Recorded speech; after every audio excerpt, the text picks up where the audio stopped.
Tem jogador que repete tantas vezes um movimento ou um drible ali que aquilo acaba virando meio que uma marca registrada dele. E é exatamente disso que vamos falar no vídeo de hoje, beleza? Por exemplo, quando você pensa em chute de trivela, qual que é o primeiro jogador que vem na sua cabeça? Provavelmente ele, o lendário Ricardo Quaresma. Ele ficou conhecido justamente pelos seus golaços de trivela e ele é tão fã desse chute de 3 dedos que até em passes usava, né? Um dos golaços mais famosos que ele meteu desse jeito foi contra o Irã na Copa do Mundo de 2018. E como a gente pode ver, não é só um gol de trivela assim que ele tava dentro da área e usou como um recurso rapidinho ali pra botar a bola no fundo, né? Não, geralmente é umas pancadas de fora da área super bem colocadas com muita força, só que de 3 dedos. Ele tem muita técnica nesse lance, né? E embora a origem do chute de trivela venha de tempos mais antigos, alguns dizem que foi o Didi brasileiro que criou, outros falam que foi o Rivelino, mas o fato é que o Quaresma popularizou a ponto dele ser chamado aí de rei da trivela, né? E olha só que doideira, não foi à toa, ele revelou por que ele gostava tanto de chutar dessa maneira. Ele disse que tinha um problema físico e que os seus pés eram meio que fechados pra dentro, sabe? E que assim ele tinha dificuldade, por exemplo, de bater de forma colocada com a parte interna do pé, como a maioria dos jogadores faz. E que, portanto, começou a tentar chutar com a parte de fora, né, de trivela, e acabou dominando essa técnica. Ainda bem pro futebol, porque cada golaço que esse homem fez...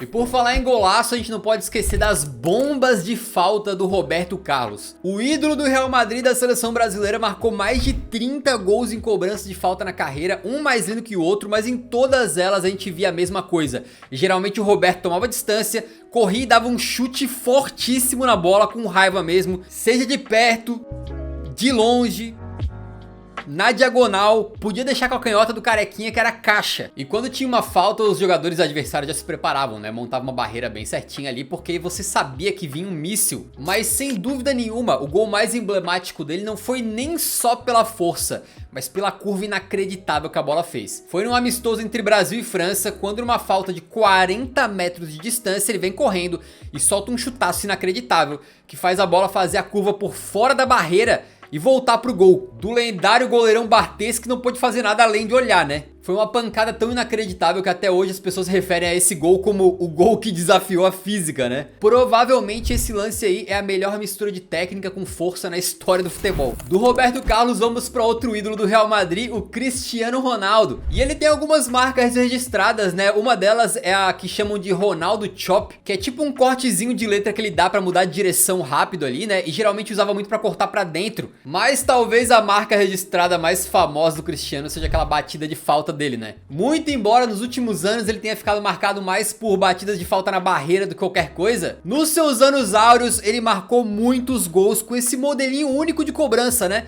Em que ele dá uns passos para trás e abre as duas pernas. Foi graças a essa marca do CR7 que ele salvou Portugal da derrota contra a Espanha na Copa do Mundo de 2018, por exemplo, que ele decidiu clássicos e classificações e ficou tão icônico e tão marcado pra ele que se você vê só a silhueta dessa pose, você já sabe que é o Cristiano, né? Mas o que você talvez não saiba é que o Cristiano não aprendeu exatamente copiando a técnica completa, mas ele aprendeu um pouco com o César Prates, brasileiro que jogava no Sporting e chegou a atuar com o Cristiano, e contou que eles ficavam ali treinando juntos e que esse estilo de batida o César Prates também utilizava de forma muito semelhante. Agora, um movimento que meio que não tem muito parecido é aquele domínio de letra do Neymar, né? É um lance mágico e que o Neymar executava puramente pela plasticidade, pela beleza. Porque assim, obviamente é muito mais fácil dominar qualquer bola fazendo isso da forma normal, né? Não de letra. Então o Ney fazia mesmo pela mágica do negócio, e o melhor é que ele fazia de todo jeito, né? Era com a perna direita, era pulando, era correndo.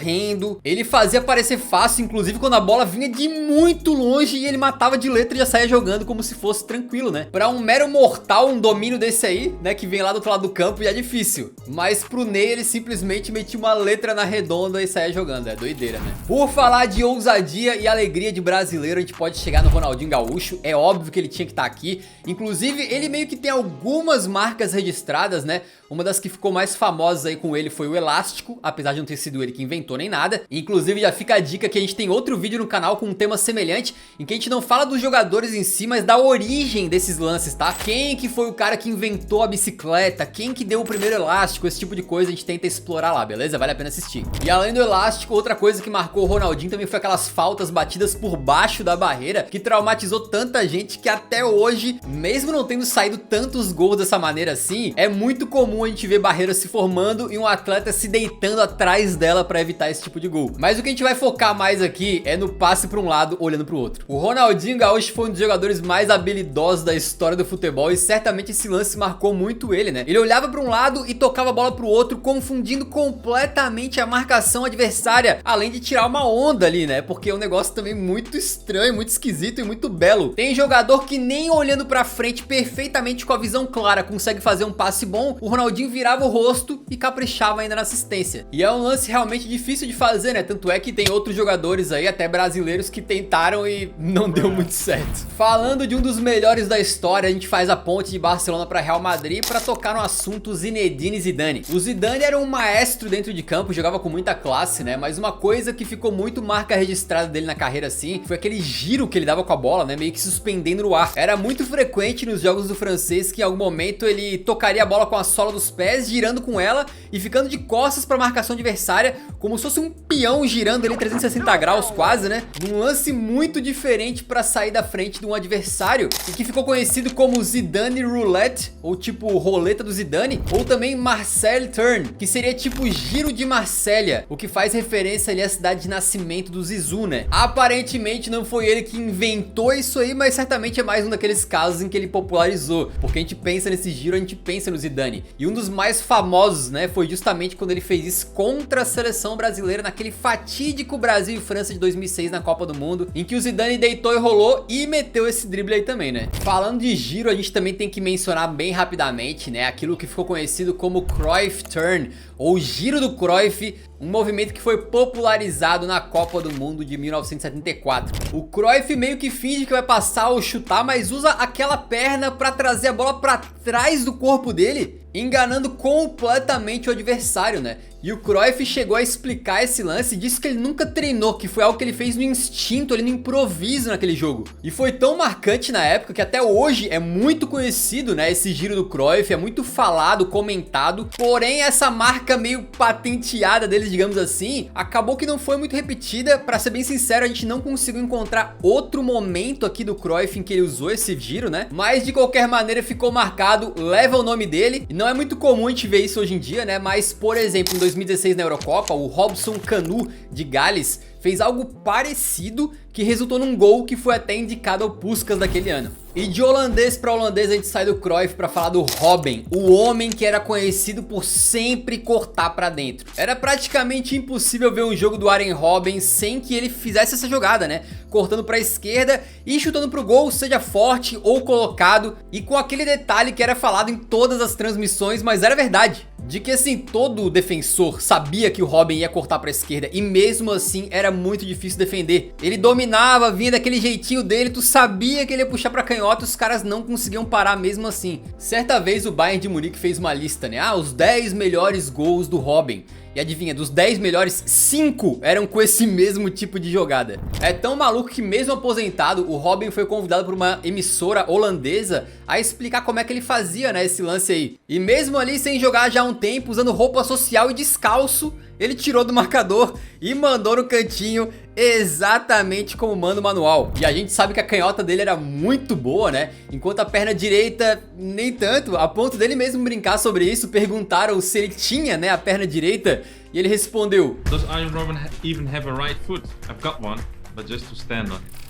E nessa mesma linha a gente tem um caso semelhante, que é o do Philippe Coutinho. O Coutinho teve uma época em que ele estava muito conhecido por jogar ali do meio para a parte esquerda do campo, e aí justamente fazer esse corte mais da esquerda para o centro e mandar geralmente uns tiros colocados, né? Às vezes de muito longe, que fizeram o Coutinho meter golaço atrás de golaço lá na Premier League pelo Liverpool. É aquela coisa, né? Gol de fora da área, colocado não é nada novo, sai toda hora. Mas no caso do Philippe Coutinho, era uma jogada que ele sempre repetia e quase sempre dava certo. Então meio que os adversários já sabiam, se deixou abrir aquele espacinho pra ele chutar de fora da área, amigo, era 50% de chance de cair lá dentro. O Coutinho não conseguiu repetir muito isso lá no Barcelona, né? Mas um cara que foi ídolo por lá e a mente criativa ali daquele Dream Team do Barça nos anos 90 foi o Michael Laudrup. Considerado para muitos como o melhor jogador dinamarquês da história, ele tinha uma marca registrada em campo, que era o seu drible de puxada na bola. Basicamente ele jogava a bola de um pé pro outro rapidamente, fazendo com que na hora que o adversário desse o bote, a bola já estava no outro pé e ele podia sair arrancando, deixando a marcação pra trás. É mais um drible que também foi dado com maestria aí contra o Brasil, né, na Copa do Mundo de 98, quando ele meteu essa aí pra cima do Leonardo. E atualmente é mais conhecido como La Croqueta, um lance que assim, não tem nada demais, digamos, né? Mas justamente porque ele é muito eficiente e até relativamente fácil de fazer, né? Que ele é muito utilizado por alguns atletas. Outro cara que usava muito disso aí era o Iniesta. Agora, uma coisa que poucos conseguem repetir é uma marca registrada que praticamente só o Ozil fazia. A gente sabe que com a bola no pé ele era um mago pra achar passes perfeitos ali, né? Mas ele também tinha uma batida na bola na finalização que era muito única dele. É algo que dá pra chamar de chute prensado, ou em inglês o bounce shot. Era uma técnica em que o Ozil, na hora de finalizar, ele meio que chutava a bola de cima pra baixo, meio que prensando ela no chão bem rapidamente e fazendo com que a redonda subisse um pouquinho e encobrisse o goleiro. Então a bola meio que dava uma enganada no guarda-redes rival e era um recurso muito especial que o Ozil tinha na frente da baliza. Ele fez isso aí principalmente com a camisa do Arsenal, né? E por mais que não seja a marca registrada mais comum desse vídeo aqui, teve uma vez que o seu ex-companheiro de equipe, o Giroud, fez isso aí pela França, né? Na Copa do Mundo de 2022, e o Ozil foi lá e tweetou: belo gol, quem te ensinou, mano? Com um gif fofinho dos dois ali, né? Mas por que ele bate estranho assim, né? Perguntaram pra ele sobre essa batida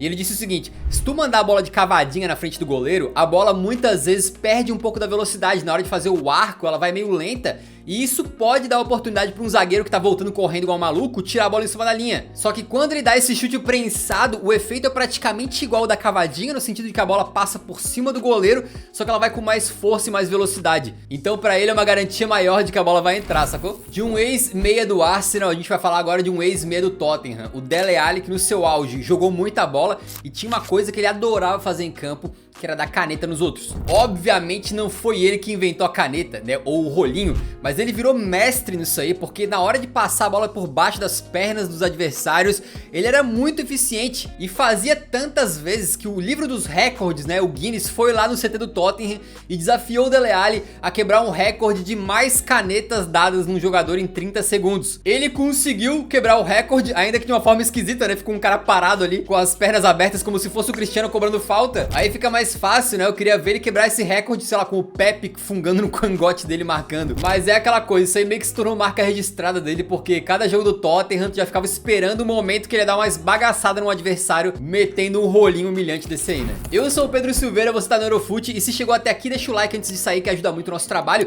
A gente falou de vários craques e bons jogadores até aqui, mas agora chegou o momento de falar de um jogador que tem uma das skills mais curiosas desse vídeo e certamente estava bem longe de ser um jogadoraço, né? O Rory Delap era um meio-campista com uma característica interessante, porque era mais conhecido pelos passes com as mãos do que os passes com os pés. Aí você pensa, não, pera, ele falou errado. Ele falou passe com as mãos, ele se enganou. Tá achando que isso aqui é handebol, pô? Não, mas é isso mesmo, rapaziada. Na época de Stoke City, em todas as cobranças de lateral no ataque, era o Delap que ia pra bola. E ele tinha uma força enorme nos braços, conseguindo arremessar a bola muito longe. E quando eu digo muito longe, não é exagero não, tá? O Delap conseguia jogar a bola da linha lateral até o meio da área, algo em torno de 30 metros de distância, mesmo quando o lateral era mais perto do meio campo. Naquela época, o lateral na área meio que virou uma jogada ensaiada dos Potters, né? E o Stoke City marcou diversos gols com jogadas criadas dessa maneira. O Delap chegou a dizer o seguinte, ó: eu vi pessoas entrarem em pânico. Em vez de nos darem laterais, eles preferiam nos dar escanteios, devido ao pânico e à confusão que a jogada causava. O grandalhão Peter Crouch jogou no Stoke City, né, junto com o Delap nessa época, e chegou a dizer o seguinte, que o goleiro brasileiro Gomes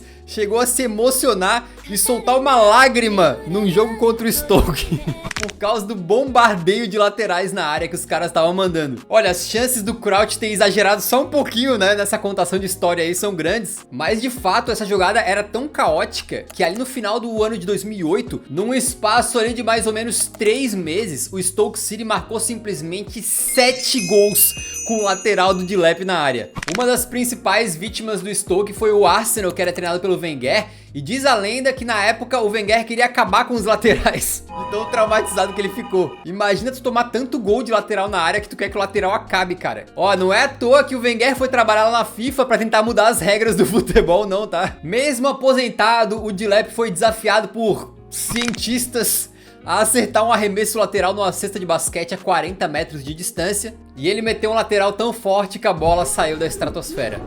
Outro cara que vai muito bem com as mãos é o Dibu Martinez. E por mais que ele seja um baita goleiro, né, a gente vai aqui falar um pouquinho da catimba dele, das provocações que ele faz. É a verdadeira marca registrada do Dibu Martinez, né, e tem vários casos pra gente contar, como quando o Bruno Fernandes perdeu um pênalti contra o Aston Villa, e ali o Dibu obviamente dançou pra torcida do United. Mais recentemente na Conference League, o Aston Villa eliminou o Lille, e ele mandou a torcida ficar quietinha, mas sem dúvidas os principais exemplos são com a camisa da Argentina, né. Na Copa do Mundo de 2022, ele mostrou uma técnica infalível de tirar os jogadores adversários do sério, quando antes das cobranças ele chega e começa a provocar o rival, dando aquela desestabilizada e muitas vezes conseguindo assim pegar a cobrança. Na final da Copa, por exemplo, ele vai entregar a bola pro Tchouaméni e joga a bola longe, né, provocando o rival ali, desestabilizando o cara no momento de alta tensão. Na cobrança do Mbappé, por exemplo, tem um momento que o Mbappé abaixa pra ajeitar a bola e o Dibu chega perto e, digamos assim, que projeta a sua área genital mais perto da face do Mbappé, né? Claramente tentando provocar. Essa não funcionou, o Mbappé fez o gol de pênalti, né? E de novo, obviamente o Dibu não é o primeiro goleiro a fazer catimba,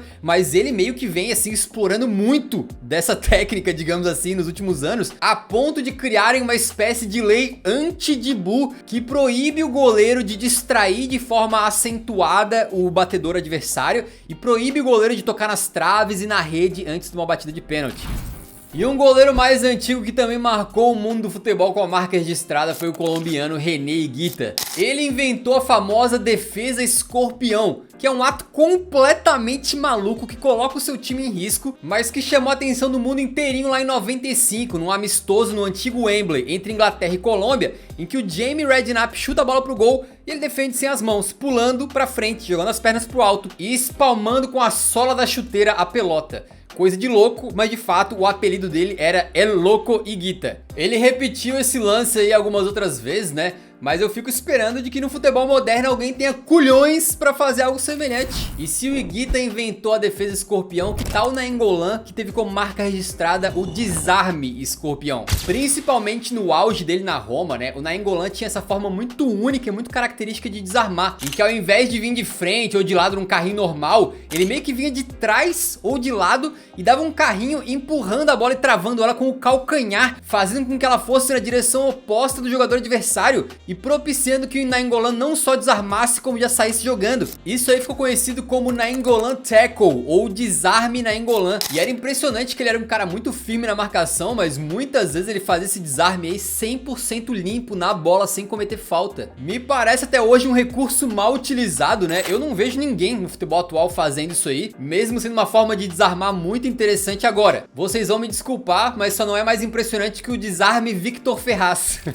E por último a gente fecha com o Zlatan Ibrahimovic. E meio que a marca registrada dele não é um movimento que ele faz sempre igual, mas sim um coletivo, um agrupamento de movimentos que a gente pode botar na categoria gols acrobáticos, né? O Ibra, mesmo no auge dos seus 1,95 m, marcou vários golaços dessa maneira. Tudo isso muito graças à sua prática de taekwondo, que permitiu a ele ter um controle magnífico das pernas ali e uma inventividade muito gigantesca. A maioria dos jogadores não pensa em fazer essas coisas que ele fazia. Ele já meteu gol de coice, gol de calcanhar de costas, gol de bicicleta de fora da área, gol de voleio lindo, lindo, lindo na Euro de 2012. E claro, um dos gols mais incríveis que eu já vi na minha vida, que é aquele quando ele jogava lá na MLS pelo LA Galaxy, que é até difícil de descrever, mas ele tá meio que correndo de costas e no alto, girando, ele dá meio que um coice com a sola do pé e marca um gol inacreditável, né? Claro que existem muitas outras marcas registradas, né? Mas essas foram as que a gente escolheu falar. Deixa nos comentários se você lembra de outras. Deixa o like antes de sair do vídeo, que ajuda muito o nosso canal. Nos vemos no próximo, então um grande abraço.